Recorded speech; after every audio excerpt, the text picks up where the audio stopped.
So now we come to fretting the neck. I've marked on the top here where the nut will go. I had that marked earlier down the side, and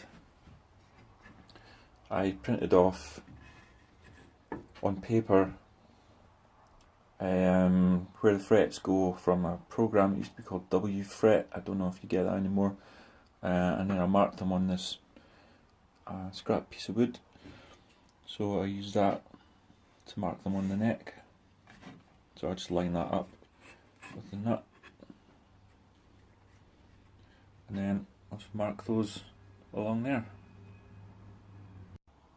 So I flipped the neck round and I've marked it at both sides, so I get that in the light.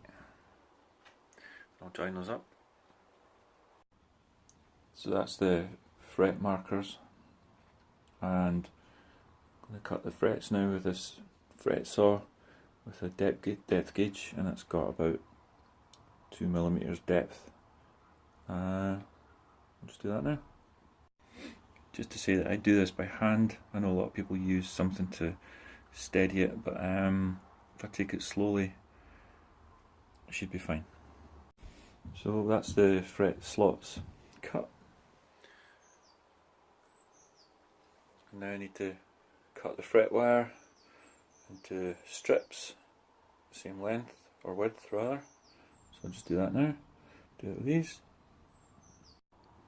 So that's the fret wire cut, and what I'm going to do is line the fret up in the hole slot,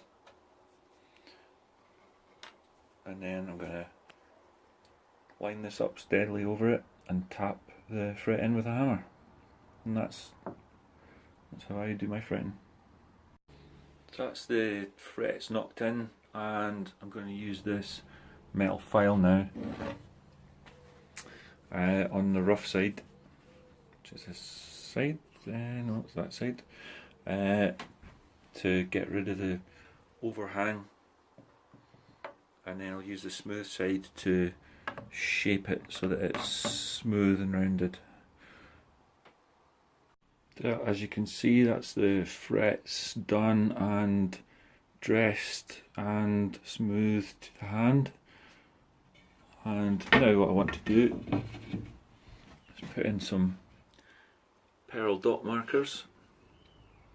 So I've marked out, that's just a dent in the wood, 3rd, 5th, 7th, 9th to the 12th, and then a 15th over there. And the dots are 6mm diameter, so I'm going to use a 6mm drill bit and drill a shallow hole and sort of work my way down until what I'll do is I'll keep putting the dot inside the hole, and when it's flush I'll drop a blob of glue in, a bit of tight bond, and that'll hold it in. And if there's any sort of raggedy bits or anything like that, I'll smooth them off with a bit of sandpaper after that. So there you go, that's the holes drilled, and I've put a blob of glue in, so I should only have to really just place these in now. I checked that they were going to be flush with the fretboard before I put the glue in. So yeah, that's that bit. So that's the dots all glued in, looking good. Now it's time for the machine heads. I've got 4, I think we're going for a 4-string guitar, 4 washers, 4 of the backing bits, whatever they're called. Lo and behold, only 3 of the tiny screws, which are extremely difficult to get a hold of, so I'll have to improvise with the 4th one. So I need to measure where these are going to go on the headstock. So it's round side down, and I'll have them sort of in this formation.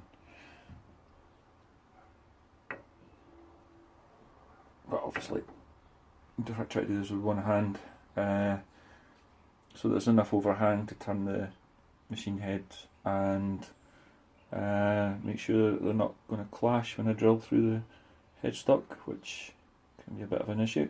So I'll just go and measure out where they're going.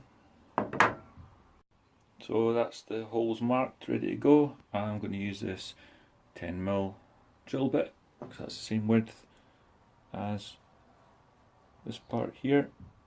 So it needs to be that diameter. So I'll drill those holes now. That's the holes drilled. So it's time to install these. So that's the neck so far. Tuner's installed, and I won't do the nut until the very end when I measure it against the bridge, etc. So next part will be attaching it to the box.